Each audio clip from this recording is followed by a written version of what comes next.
জ্যোৎস্না রাতের চাঁদের আলোয় নারিকেল দিঘির পুকুরের জল যেন আরো ঝলমল করে উঠেছে। গভীর রাত, চারিদিক নিস্তব্ধ, শোনা যাচ্ছে শুধু ঝিঝি পোকার ডাক, আর সাথে সাথে ধূপধাপ করে নারিকেল পড়ার শব্দ। গোটা গ্রামের মধ্যে ছিল এই একটাই নারিকেল বন, যেখানে সারি সারি নারিকেল গাছ থাকলেও সেই গ্রামের মানুষ কোনো দিনও কোনো নারিকেল কুড়িয়ে খেতে পারত না। কারণ সেই নারিকেল বনে বাসা বেঁধেছিল এক ভূত আর শাকচুন্নি। কেউ যদি ভুল করেও সেই নারিকেল তলায় একবার যেত, সে আর বেঁচে বাড়ি ফিরতে পারত না। তার মাথায় নারিকেল ফেলে তার ঘাড় মটকে খেত ভূত আর শাকচুন্নি। তাই গ্রামের মানুষ নারিকেল খাওয়ার আশা একেবারেই ছেড়ে দিয়েছিল।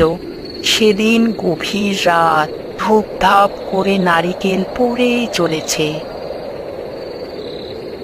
তখন সবাই ঘুমিয়ে, শুধু চোখে ঘুম ছিল না তনু ও তন্নির।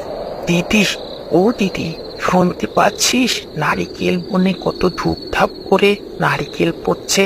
কত দিন হয়ে গেল নারিকেলের পিঠে নারিকেলের বড়া কিচ্ছু খাইনি। চল না দিদি, কিছু খেয়ে নারিকেল কুড়িয়ে আনি। মা তো ঘুমোচ্ছে, কিছু বুঝতে পারবে না। চল না, চল, মা ওঠার আগে আমরা চলে আসবো। তুই কি পাগল হয়েছিস ভাই? জানিস না ওই নারকেল বনে ভূত থাকে? যে একা যায় তার ঘাড় মোটকে রক্ত চুষে খায়। ওরে বাবা, ওরে না না বাবা, আমি মরে যাব। ওরে ভূত, ওরে না না বাবা, আমি যাব না, তোকেও যেতে দেব না। তার থেকে চুপচাপ ঘুমিয়ে পড় বলছি। আরে বাবা, ভূতেদেরও তো ঘুম পায় নাকি? এত রাতে ওরাও মনে হয় ঘুমোচ্ছে। তুই চল তো, কিচ্ছু হবে না। এই বলে তনু তার দিদি তন্নিকে নিয়ে নারিকেল বনের দিকে যায়। তাদের মাও তখন ঘুমিয়ে কিচ্ছুটি টের পায় না। আর এদিকে দেখো পটি, কত নারকেল পড়ছে। কতদিন হয়ে গেল নারিকেলের নাড়ু, নারিকেলের পিঠে কিছুই খাইনি। তুমি তো মাঝে মাঝে এসব বানাতে পারো নাকি?